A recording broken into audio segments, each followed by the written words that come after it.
Bueno, chicos, vamos a reaccionar a los 10 parásitos más peligrosos y explicados por un médico, parte uno de Chamo Gutiérrez. A darle.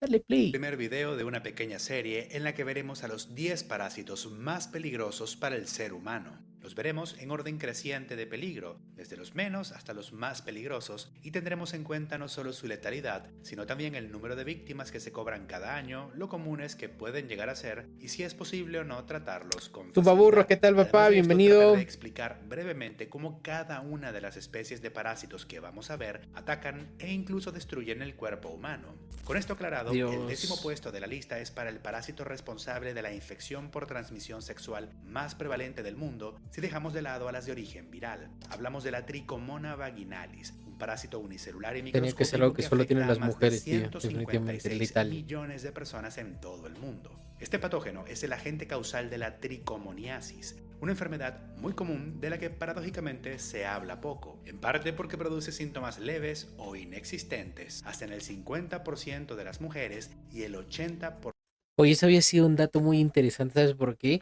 Porque, por ejemplo, los hombres sí nos podemos dar cuenta cuando sufrimos un infarto, pero las mujeres al parecer había sido mucho más leve. O sea, las reacciones que tienen, las sensaciones que tienen al momento de tener un infarto o tener algunas enfermedades son tan leves, era tal vez por su resistencia al dolor o porque, bueno, yo no soy médico para decirlo, pero sí, o sea, las mujeres son más propensas a morir por enfermedad sin no darse cuenta. De los hombres. Cuando la tricomoniasis provoca síntomas, estos consisten sobre todo de la producción de secreciones urogenitales con mal olor y de color amarillento o verdoso, que suelen acompañarse de dolor al orinar, dolor durante el coito, prurito o picazón, orina turbia, sensación de micción incompleta como si quedase orina atascada en la uretra, y en el caso de los hombres puede haber incluso dolor testicular. Vamos, signos y síntomas Le duele un incómodos y que huevo. incluso pueden causar vergüenza, pero que difícilmente podríamos considerar como peligrosos. Estas manifestaciones se deben por un lado a que la Trichomona vaginalis produce sustancias que matan a las células que recubren la superficie del tracto genitourinario, provocando daños e inflamación. Pero por otro lado, se trata de un microorganismo que produce ácidos con su metabolismo, lo que altera el pH vaginal. La producción de ácidos se debe a que la Trichomona vaginalis carece de mitocondrias, un hecho bastante único, por lo que no puede usar el oxígeno para producir energía y depende enteramente de la fermentación que lleva a la producción de ácidos. Sin embargo, hay un par de detalles que hacen de la tricomoniasis una Que se enfermedad preocupante. fermenta. El O sea, como primero las es que la cervezas, infección ¿eh? por este parásito incrementa el Como el riesgo de vino. infectarse con VIH, en vista de que altera la función de barrera normal que también cumplen nuestros órganos reproductores. Por otro lado, las mujeres embarazadas que también sufren de tricomoniasis corren un riesgo más elevado de sufrir complicaciones perinatales, parto prematuro, que el bebé tenga bajo peso al nacer o que éste se infecte con el parásito. Afortunadamente, también se trata de una patología relativamente fácil de tratar a través del uso de fármacos conocidos como nitroimidazoles, entre los que destaca el metronidazol. El tratamiento es corto, accesible y casi siempre exitoso, aunque es común reinfectarse con este parásito. De nada sirve que una persona se trate si su pareja sigue siendo portadora, y tengamos en cuenta que en el 80% de los casos los hombres son asintomáticos, lo que facilita la diseminación y permanencia Los de hombres este siempre parásito. lo mejor de la Pasando vida, al noveno tío. puesto de esta lista tenemos Como siempre, los hombres number one, tío. Nosotros asintomáticos a todo. Literal, o sea, tráigame a un oso que quiero agarrarme a putazos después de haber jugado Elden Ring. a un helminto, es decir, un gusano que quizás no sea el parásito más letal de todos, pero sí que se trata de uno de los más comunes, el Ascaris lumbricoides, la famosa lombriz intestinal que no debe ser confundida con la solitaria y que es el agente causal de la ascariasis. Este gusano pertenece al grupo de los No te voy a nematodos, mentir que sí me da un poco de asco estas lo que cosas. quiere decir que tiene forma cilíndrica, y de hecho se trata del nematodo intestinal más grande que afecta al ser humano. Está presente a lo largo de todo el mundo, en nada más y nada menos que entre 800 Tío, tío, es Cusco. Tío, justo vivo, bueno, no vivo exactamente donde está la foto, pero esa es la plaza de armas. Sí, esa y es. 1.200 millones de personas, y puede llegar a ser tan común en algunos países que sus huevos se convierten en un contaminante normal de los billetes. El dinero puede llegar a ser muy sucio, literalmente, sobre todo cuando tenemos en cuenta que estos huevos llegan al ambiente junto a las heces de un ser humano infectado. Por esta Mm. razón, el Ascaris lumbricoides es un parásito Justo para ti que especialmente no te común lavas en las regiones donde la manos, Lucho. infraestructura sanitaria es deficiente o allí donde las heces humanas terminan entrando en contacto con la tierra. La enfermedad producida por estos parásitos, como ya mencionamos, se conoce como ascariasis y se contrae precisamente a través de la ingestión de los huevos, los cuales son microscópicos y contaminan objetos, agua o alimentos que las personas terminan llevándose a la boca. En su forma adulta, los parásitos habitan en nuestro intestino donde se reproducen ávidamente, aunque lo cierto es que poseen un ciclo de vida Mm. complejo que los lleva a migrar a través de nuestra sangre a nuestro hígado y desde allí a los pulmones antes de llegar a nuestro sistema digestivo. Esto suena incómodo y puede serlo, pero lo cierto es que de forma similar al caso anterior, William, tú me dices que en el laboratorio pasan bien de estos parásitos. Sí, o sea, yo no estudié justamente carreras relacionadas a la medicina porque no, o sea, le tengo mucho asco ver cosas así como secreciones, sangre. Bueno, sangre no exactamente, pero sí vómito, todas esas cosas me causan mucha náusea, me causan mucho malestar. No aguantaría. Creo que no hubiera aguantado. Si hubiera elegido una carrera de, creo, relacionada con las ciencias médicas, no hubiera aguantado el primer día, tío. Ya me hubiera dado de baja. la infestación por Ascaris lumbricoides suele ser asintomática, especialmente cuando la cantidad de parásitos es pequeña. Pueden surgir síntomas difusos como tos, malestar abdominal, distensión y sensación de pesadez o digestión incompleta. Sin embargo, en un reducido número de casos, una persona puede ser portadora de tantos parásitos que estos bloquean el intestino, llevando a una obstrucción intestinal, una complicación Oh, puta, eso debe peligrosa, doler potencialmente horrible. letal y que usualmente requiere cirugía. Este es un riesgo particularmente importante en niños. Para empeorar las cosas, a estos parásitos a veces les da por migrar de forma errática, especialmente cuando consumimos cosas que les irritan como picante, pero también medicamentos usados de forma inadecuada o purgantes caseros. Comerse una cabeza de ajos u otro medicamento herbal no es lo más conveniente para lidiar con una ascariasis, y es que cuando estos gusanos migran pueden provocar daños devastadores. Hay casos de apendicitis, pancreatitis, abscesos hepáticos y perforaciones intestinales A la que hasta provocados por el la migración. culo, tío. O sea, lo que hacen,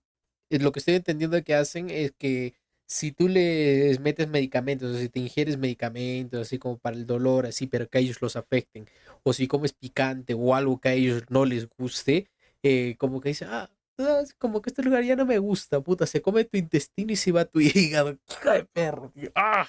¡Qué asco!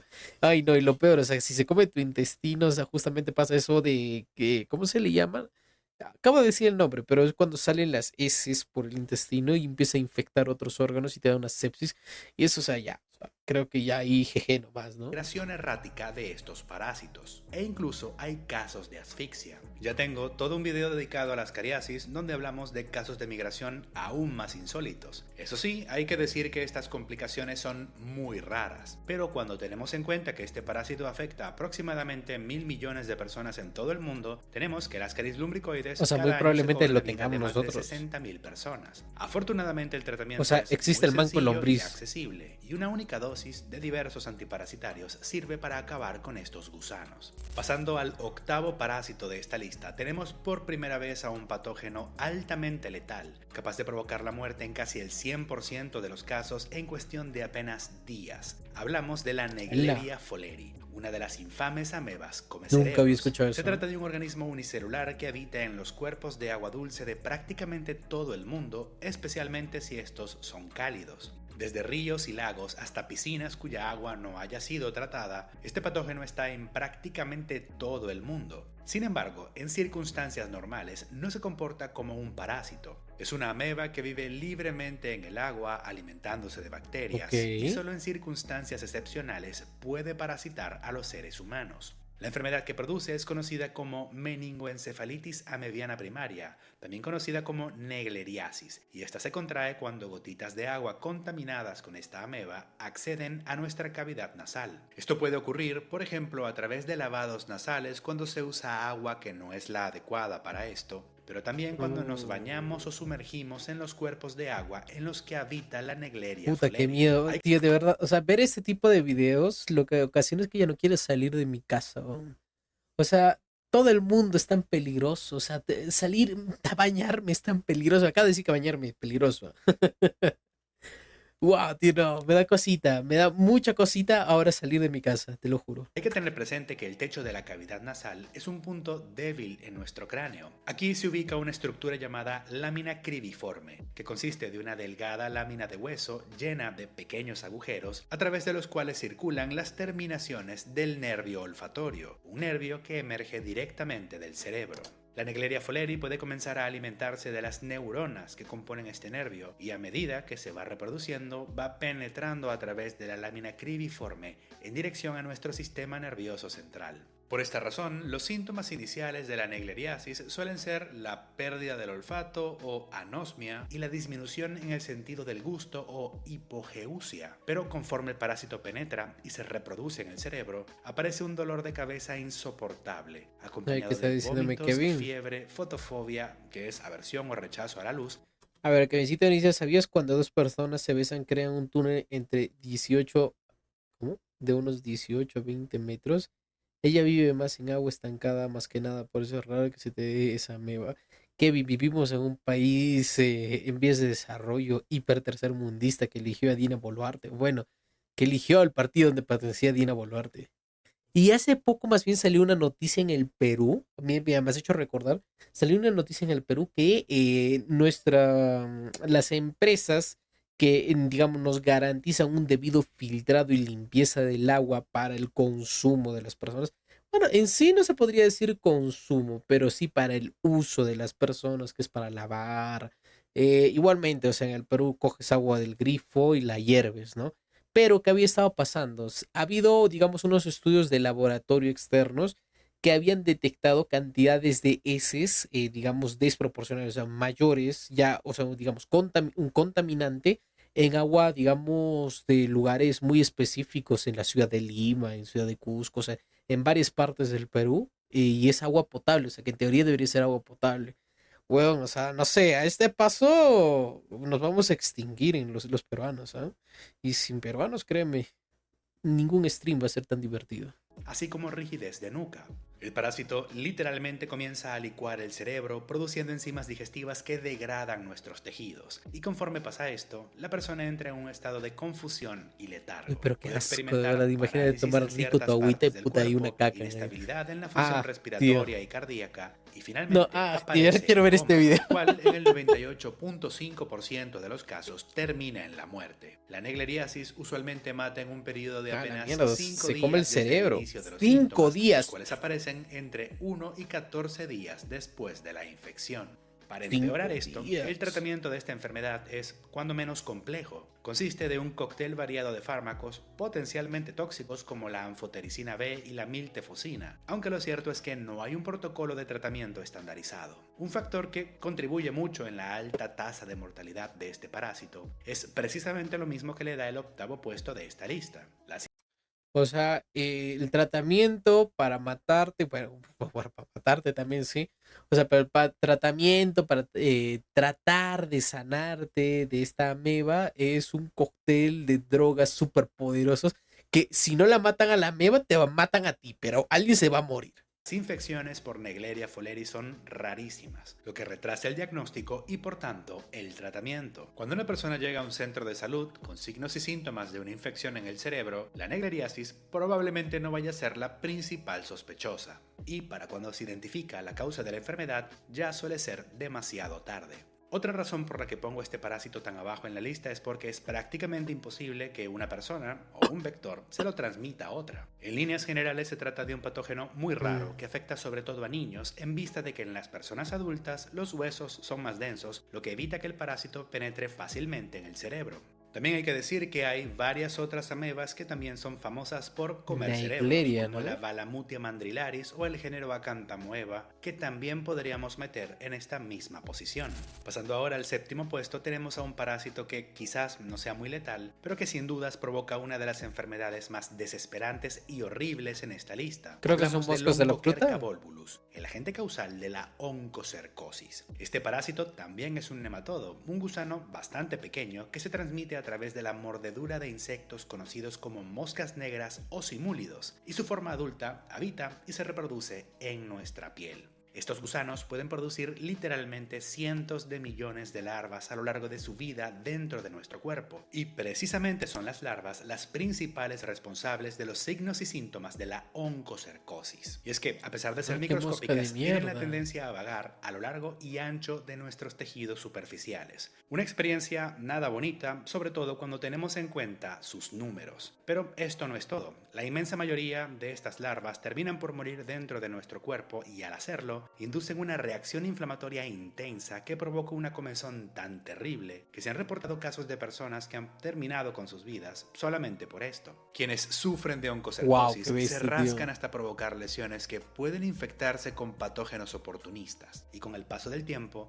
la piel presenta alteraciones en su coloración y consistencia. Pero realmente lo peor de este parásito, y la razón por la que se gana el séptimo puesto en esta lista, es que a pesar de no ser particularmente letal, puede acceder al ojo. La oncocercosis es la segunda causa de ceguera infecciosa a nivel mundial y se estima que le ha arrebatado la visión a más de 1 millón de personas entre las 14.6 millones que ya sufren de esta enfermedad. Por esta razón es que la Oh, qué oncocercosis pena. también es conocida como la ceguera de los ríos, y esta está presente no solo en África como podría dar la impresión, sino que además también afecta a países de América como Brasil y Venezuela, aunque de forma limitada. Ahora, un efecto secundario peligroso de la presencia del Onchocerca volvulus en nuestro cuerpo es la alteración de nuestra función inmunitaria. Este parásito manipula a nuestro sistema inmune para garantizar su supervivencia y la de sus larvas, pero en el proceso nos hace más susceptibles ante enfermedades como la lepra y la tuberculosis. Además, el tratamiento para deshacerse de estos parásitos puede prolongarse por hasta más de una década. Aunque, dejando de lado la larga duración, es un tratamiento relativamente sencillo y accesible que consiste de la famosa ivermectina, una dosis cada 6 Ya había meses. El escuchado tratamiento, en además, Doctor a House pesar de que no elimina a los sobre la parásitos ivermectina. inmediatamente, sí que revierte los síntomas con rapidez. Ok. Curiosamente, y a diferencia de la inmensa Ay, mayoría Dios de las santo. enfermedades parasitarias, también es posible tratar la oncocercosis con antibióticos. Esto se debe a que el Onchocerca volvulus sobresale entre los parásitos de esta lista por vivir en simbiosis con bacterias del género Wolbachia.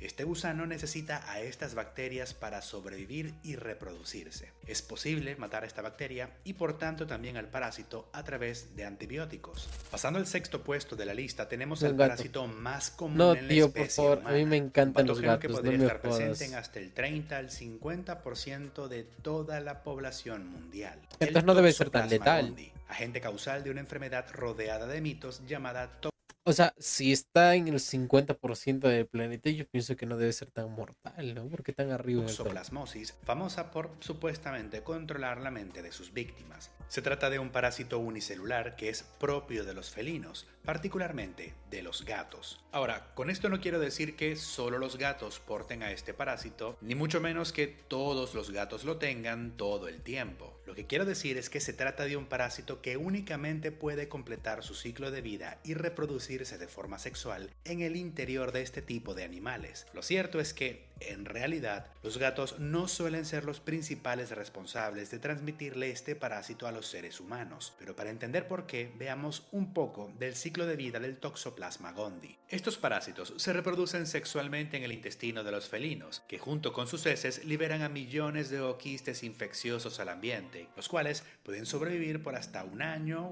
y medio. La Estos mierda, ooquistes tío, pueden tanto. contaminar el agua, la comida y la tierra y pueden infectar a prácticamente cualquier mamífero que los ingiera. Idealmente, el parásito debería infectar a un animal que pueda ser comido por un gato, como un ratón, por ejemplo. Dentro del ratón, el parásito se activa, se multiplica asexualmente y se aloja en su carne y en sus órganos, que después pueden contagiar a un gato al ser comidos. Así se repite el ciclo, de gatos a presas y de presas de regreso a los gatos. Y sí que es cierto que este parásito altera la secreción de neurotransmisores en el cerebro de los roedores para llevar a que estos se sientan atraídos al olor de la orina de los gatos y también induce que estos pierdan el miedo a lo desconocido. Sin embargo, cuando este parásito infecta, por ejemplo, a un O sea, puta, si ves a un ratón que no se escapa cuando tú estés presente, porque lo normal sería que si te acercas al ratón, puta, el ratón se ve a la verga, ¿no? Rapidísimo se raje del lugar. Pero si ves que pues, te ve así, puta, mejor corre, weón. Torre, corre, tío, es Toxoplasmosis gondii. Estás jodido, tío. Y lo peor que, puta, ¿qué le vas a decir al gato? El gato te lo va a traer y de pronto lo ves en tu cama la rata y como si fuera un premio. Cerdo o una Ay, vaca. parece Quienes terminan mentira, pero es la comiéndose a truth. esos animales no son los gatos, sino los seres humanos. Nosotros tendemos a infectarnos con toxoplasmosis no a través del contacto directo con un gato o sus heces, sino a través del consumo de carne cruda o poco cocida que contenga a De los mí me parásitos. De allí encanta la tener práctica de prohibirle a carne las mujeres poco embarazadas cocida. que coman jamones curados, aunque incluso esta práctica tiene sus matices. La leche sin pasteurizar, las frutas o verduras mal lavadas e incluso las almejas también pueden contener quistes de Toxoplasma gondii. Otras formas de transmisión son los trasplantes, aunque esto es raro, y sobre todo la vía transplacentaria, en la que durante el embarazo una madre con toxoplasmosis activa le transmite el parásito a su bebé. Afortunadamente este parásito, además de ser el más común en la especie humana, también es benigno en la inmensa mayoría de los casos. El sistema inmune humano no solo tiene la capacidad de lidiar con este patógeno, sino que además el propio parásito ayuda en este proceso. Segrega sustancias que potencian parte de nuestra respuesta defensiva. Ok. Esto suena contradictorio, pero al final del día a Toxoplasma gondii no le conviene matar a sus hospedadores. Los gatos no son carroñeros y por tanto un hospedador muerto no sirve para continuar con el ciclo de vida. Y así la toxoplasmosis activa casi siempre se presenta como una enfermedad leve, cuyos síntomas pasan desapercibidos fácilmente en la forma de un cuadro similar a una gripe o un resfriado. Hablamos de fiebre, escalofríos, dolor en los músculos de la cabeza y la garganta, así como la inflamación de los ganglios linfáticos, síntomas que desaparecen al cabo de un par de semanas. Después de este tiempo, la toxoplasmosis activa se convierte en toxoplasmosis latente, en la que el parásito permanece en nuestro cuerpo sin hacernos ningún daño, enquistado y en un estado de hibernación, técnicamente esperando a que Hmm. también seamos comidos por un gato. Los quistes latentes de toxoplasmosis. Ok, ok, eso me encanta, porque de paso me ha hecho recordar algunas historias de creepypastas de que los gatos se comen a sus dueños cuando mueren, así nadie se da cuenta, más que todo cuando son viejitos. Plasma gondii son inmunes a cualquier clase de tratamiento farmacológico plausible y permanecen en ¡Hala! nuestro cuerpo por el resto de nuestras vidas. Lamentablemente, en algunos casos la toxoplasmosis puede reactivarse y producir daños letales. Estos parásitos pueden destruir el cerebro, el corazón y los pulmones, pero sobre todo la retina. Este es un peligro especialmente para aquellas Puta, qué personas miedo. infectadas con VIH que no están bien controladas. Si yo te soy sincero, lo que más me da miedo de cualquier tipo de enfermedad sería que me deje ciego, weón. Puta, no. No sé si lo soportaría. Aquellas que toman inmunosupresores o cuyo sistema inmune no está del todo desarrollado. Además, los bebés, al infectarse en el vientre de sus madres, pueden sufrir de toxoplasmosis congénita, una forma cruenta y especialmente triste de esta enfermedad que Oh, qué produce pena, weón. calcificaciones cerebrales, hidrocefalia, pérdida de la visión o la audición y alteraciones cognitivas, entre otras cosas. Solo esta forma de la enfermedad se cobra aproximadamente 200.000 víctimas cada año, y por esta razón, por ser el parásito más común en nuestra especie y por su capacidad para permanecer en nuestros cuerpos por el resto de nuestras vidas, creo que el Toxoplasma gondii se merece el sexto puesto de esta lista. Si quieren saber más sobre las supuestas capacidades de control mental que tiene este parásito en los seres humanos, así como otros detalles de la enfermedad que produce, les recomiendo que se pasen por el video que ya le dediqué a la toxoplasmosis. Esto mismo aplica para casi todos los parásitos de esta lista. Ya tengo videos detallados sobre ellos, en los que también podrán conseguir la bibliografía de la que provienen todos estos datos. Para que este video no se haga excesivamente largo y mi editora comience a hacer huelga, en el próximo video veremos los últimos 5 puestos de esta lista. Parásitos que no solo son altamente letales, sino también relativamente comunes y difíciles de tratar. Parásitos que literalmente han cambiado la historia del mundo y que incluso son capaces de producir cáncer. En fin, muchachos. Bueno, este ha sido un gran video de Chamo Gutiérrez, los 10 parásitos más peligrosos explicados por un médico, parte uno. Estoy seguro que vamos a ver la parte 2, a ver si me la pasan al Discord. ¿Cuál es la enseñanza, la conclusión a la que he llegado? La de no debo de salir de mi casa, no debo de bañarme y si puedo, no sé, lavarme las manos cada 2 minutos. Y si algún día alguien me tose, puede que lo mate. Bueno, chicos, muchísimas gracias por todo. Ahora sí termina el stream. Les agradezco, recuerden siempre a todos, a Kevin, a William, todos son grandes amigos del canal, grandes amigos míos. Fuera de todo eso, creo que, y a ver, vamos a pasar a lo que es el Discord. Nos vemos, chicos.